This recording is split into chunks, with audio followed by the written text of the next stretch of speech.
Hello সকলকে good morning and welcome back to my channel beauty enhance by Shreya. This is me your Shreya and welcome back to another exciting video guys.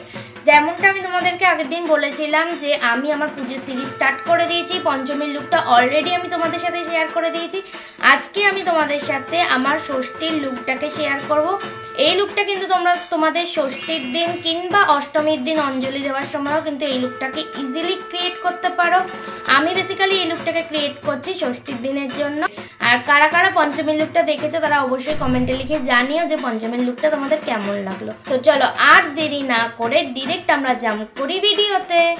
তো আমি ফেসটাকে wash করে চলে এসেছি আর প্রথমে ভালো করে অ্যাপ্লাই করে নেব পন্ডসের এই সুপার লাইট জেল ময়শ্চারাইজারটাকে। অলওয়েজ ফেসটা ক্লিন করে নিয়ে তারপরে মেকআপ অ্যাপ্লাই করবে, এতে মেকআপটা অনেক বেশি ফ্ললেস দেখাবে। আর অবশ্যই স্কিন কেয়ারটা করো, স্কিন কেয়ার ছাড়া ডিরেক্ট মেকআপ করলে কিন্তু মেকআপটা অতটা ফ্ললেস দেখায় না।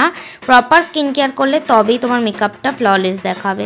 যাই হোক, তারপরে আমি ব্লু হেভেনের লিপ বামটা অ্যাপ্লাই করে নিয়েছি আর তারপরে আমি এনভাইবের প্রাইমার অ্যাপ্লাই করে নিয়েছি পুরো ফেসে আর নেকে। আমি বেসিক্যালি যেখানে যেখানে ফাউন্ডেশন অ্যাপ্লাই করি সেই সমস্ত জায়গায় ভালো করে প্রাইমারটাকে ইউজ করে নিই। দেন আমি অ্যাপ্লাই করছি লরিয়ালের এই ফাউন্ডেশনটা। এই ফাউন্ডেশনটা ভীষণ ভালো, খুব ভালো কভারেজ দেয়।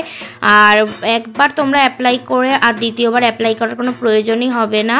আর যে কোনো স্কার্স থাকলে স্কিনের ওপর সেগুলোকেও কিন্তু এটা খুব ভালোভাবে হাইড করে দেয়। এটার একটাই প্রবলেম আছে, এটাকে একটু তাড়াতাড়ি ব্লেন্ড করে নিতে হয়। মানে আমি তোমাদেরকে বলবো যে প্রথমে একটা সাইডে অ্যাপ্লাই করো, দেন সেটাকে ভালো করে ব্লেন্ড করে নাও, দেন আরেকটা সাইডে অ্যাপ্লাই করো, তাহলে তোমরা এটার অনেক বেটার রেজাল্ট নিজেরাই নোটিস করতে পারবে। সো ব্লেন্ডিং ডান। তারপরে আমি অ্যাপ্লাই করছি এনভাইবের এই কনসিলারটাকে। জাস্ট আমি আমার আন্ডার আইটাকে এই কনসিলারটা দিয়ে একটু কনসিল করে নেব। আমি পুরো ফেসে কিন্তু কনসিলারটাকে অ্যাপ্লাই করছি না।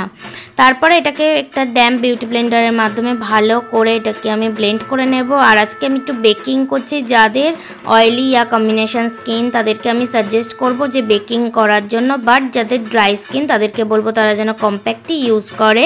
তো আমি আজকে বেকিং করে নিচ্ছি।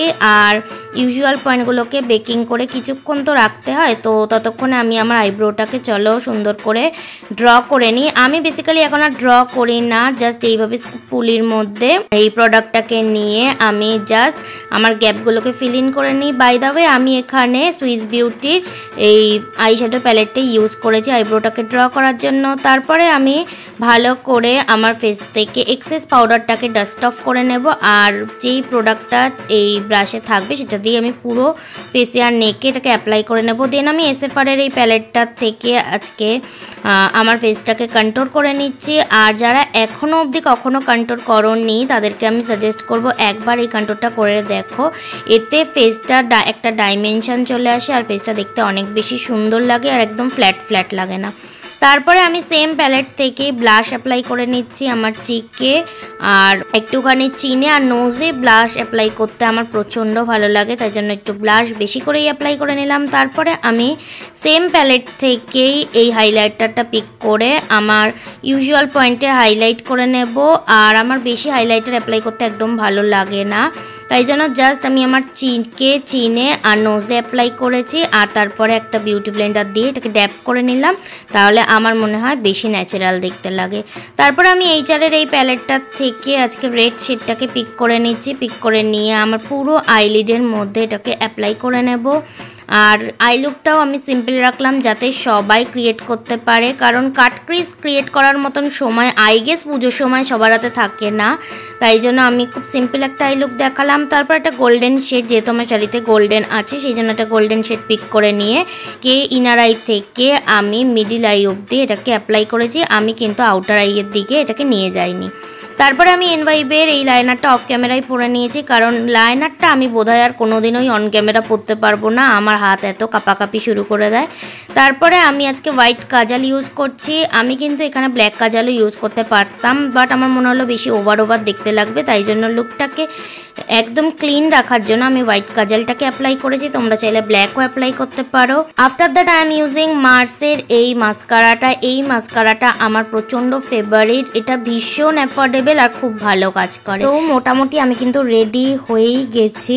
তারপর আমি এনভাইবের এই সেটিং স্প্রেটাকে এরকমভাবে বিউটি ব্লেন্ডারের মধ্যে নিয়ে পুরো ফেসে আর নেকে ড্যাব ড্যাব করে নেব। আমি ডিরেক্ট কিন্তু এখন আর স্প্রে করে এটাকে অ্যাপ্লাই করি না, আমি এইভাবেই অ্যাপ্লাই করি আর এতে কিন্তু ফিনিশটা অনেক বেশি সুন্দর আসে। তারপরে আমি আমার লিপটাকে ড্র করে নিলাম আর আজকে একটা বেলা ফার্স্টের রেড লিপস্টিক আমি আজকে এটার সাথে পেয়ার আপ করেছি। তোমরা চাইলে নিউডেও যেতে পারো, বাট আমার মনে হলো রেডটাই ইউজ করলে বেশি ভালো লাগবে, তাই জন্য আজকে আমি রেড ইউজ করলাম। আর this is my absolute final finish লুকটা তোমাদের কেমন লাগলো কমেন্টে লিখে জানাতে একদম ভুলো না। ভিডিওটা ভালো লাগলে একটা লাইক করে দিও, শেয়ার করে নিও ফ্রেন্ডস আর ফ্যামিলির সাথে। একা একা সাজলে হবে, ফ্রেন্ডদেরও একটু পাঠিয়ে দিও। আর হ্যাঁ, সাবস্ক্রাইবটা করে দিও। আজকের মতো এতটুকুই, টাটা।